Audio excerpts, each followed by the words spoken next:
اسی طرح فرمایا کہ وہ گھوڑا منحوس ہے، اس کی دو علامتیں لکھی ہے محدثین نے۔ نمبر 1، وہ سرکش ہو،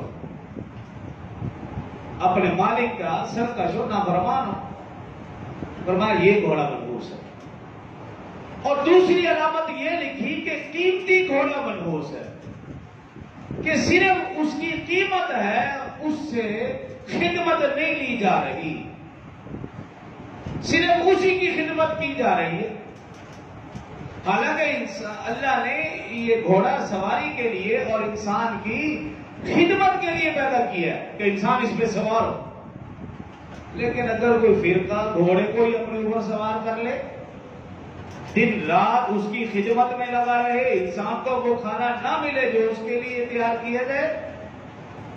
اور قیمتی ہو، اور صرف 1-2 دن، مہینے، سال میں 1-2 دن اس کو باہر نکالا جائے اور اس کی نمائش کی جائے، اور اس کی قیمت آپ پوچھ لیں لاکھوں نہیں کروڑوں کی بات ہے، تو کہا کہ یہ گھوڑا منحوس ہے، قیمت اس کی لاکھوں کروڑوں میں، لیکن انسان کے کام نہیں آ رہا، بلکہ انسان دن رات اس کی خدمت میں لگ گیا، تو ایسے گھوڑے کو منحوس کہا گیا۔ اسلام کے اندر اور مسلمانوں کے اندر لوگوں کی ہم بات ہی نہیں کرتے، وہ اس کو جو مرضی نام دیں،